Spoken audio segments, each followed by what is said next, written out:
Can Zhen Huan, blessed with both beauty and talent, truly outshine all in the imperial harem and enjoy everlasting favor? Outside the Tujin Palace, the dusk was settling, and crows flapped their wings and flew off, heading towards distant trees. The wind in front of the cold palace seemed unusually chilly. Huan Bai and Zhen helped me onto the palanquin, and we headed back to the palace. The sky darkened further, the black half of the sky spreading like ink dropped into water, slowly engulfing the other half where the sunset still glowed.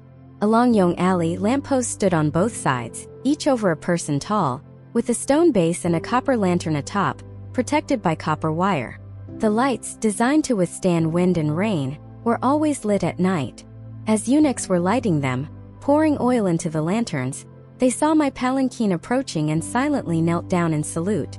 Back in the palace, I had just started my evening meal when Zhen came in to report that Li Chong had sent a young eunuch with news of Yu's suicide. Although I had anticipated this outcome, hearing it from another made my heart sink, and my little finger trembled slightly. After all, this was the first time I had taken a life, and despite my confidence, I felt a hint of fear. Seeing my distressed expression, Zhen dismissed the attendants around me, closed the room's door, and stood by quietly. A small Boshan incense burner on the table was filled with incense, the smoke thin and fragrant, rising straight before dispersing like mist. I waved my hand gently, and the smoke lost its shape. In a soft voice I asked Zhen, was I too heartless in this matter? What does the mist refer to? I sighed softly, lightly fiddling with the intricate silk embroidery on the tablecloth with the tip of my nail guard, remaining silent. Zhen poured me a cup of tea and said softly, "This servant doesn't think it's excessive. I only know that if others do not provoke the miss will not provoke them. If the miss does take action, it must be for something intolerable. Are you trying to comfort me?" This servant doesn't know how to offer comfort. Just to remind the miss that there is too much killing in the palace. If the miss is not ruthless to others, I fear others will be even more ruthless to the Mississippi. I remained silent, and Zhen glanced at the water clock, gently saying, "It's getting late. This servant will assist the miss in retiring for the night." I hummed in acknowledgement. At this hour, the emperor is probably still reviewing documents. Yes, I've heard that the ministers have submitted an unusually large number of memorials these past few days. I'm tired too. Send Xiao Yunzi to bring some ginseng soup to Yuan Hall. The emperor has been overworking lately. Yes. Zhen went out to give the order, then helped me remove my makeup and jewelry, assisted me into bed, drew the silk curtains around it, leaving only 2 small candles burning at the bedside, and quietly left. After expending much energy in recent days and still affected by the remnants of medicine in my system, I fell into a deep sleep as soon as my head hit the pillow. I'm not sure how long I slept, but I felt the quilt cool over me, as if it were raining, with the sound of wind and rain battering the leaves.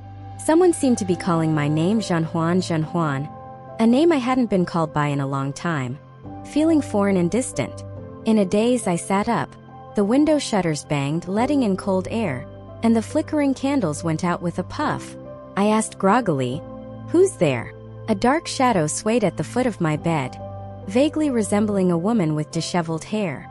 I asked who. A woman's voice, sobbing and shrill, said, "Zhen Huan, you took my life, ordered me strangled. How could you forget so quickly?" She repeated, "How could you forget so quickly?" Cold sweat broke out on my body. "Zhen Huan, do you know the pain of being strangled? They used a bowstring on me. It hurt so much my neck was nearly broken. Do you want to see?" Her laughter, unbridled, filled the room with a terror I couldn't express. "Do you dare to look?" She seemed to reach for the curtains. I was so frightened that my hair stood on end, my scalp tingling as I frantically searched for something by my side. I grabbed a gilt porcelain pillow and, lifting the curtains, threw it with all my might at the shadow, causing a loud crash and the sound of shattering ceramics. Breathing heavily, I shouted, "It was I, Zhen Huan, who ordered your death. What can you do to me? If I hadn't killed you, you would have killed me.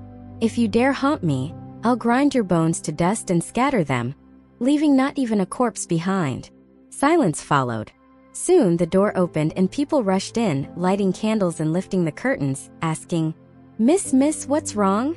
The jingling of a silver bracelet on my wrist reminded me I was still among the living. Covered in sweat, I caught my breath and said, "Just a nightmare." Everyone sighed in relief, busying themselves with wiping my face, closing the windows and tidying up the room. Jean, she brought me a new pillow and I whispered in her ear. She was here. Jean, she's expression changed.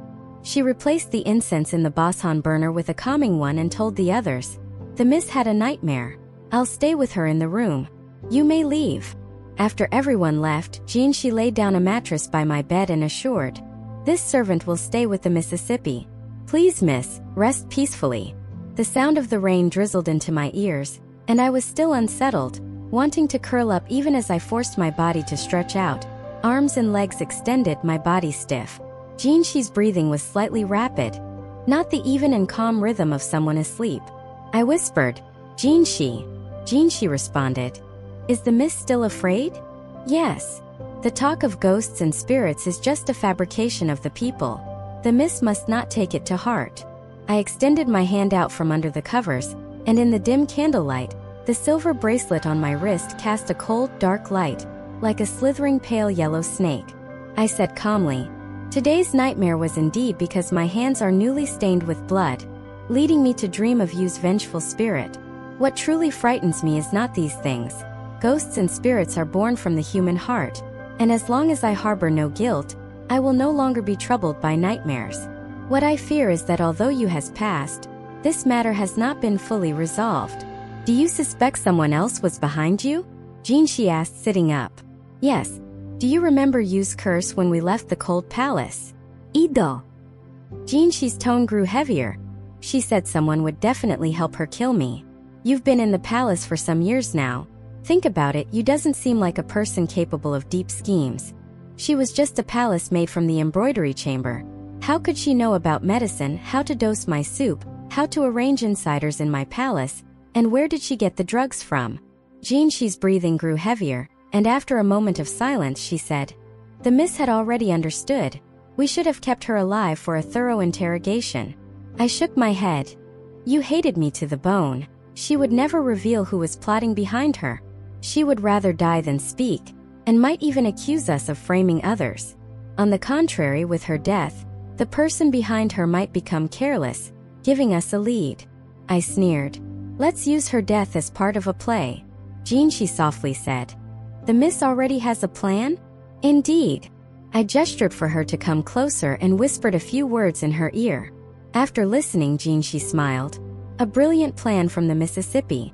We'll just wait for that person to reveal their true self."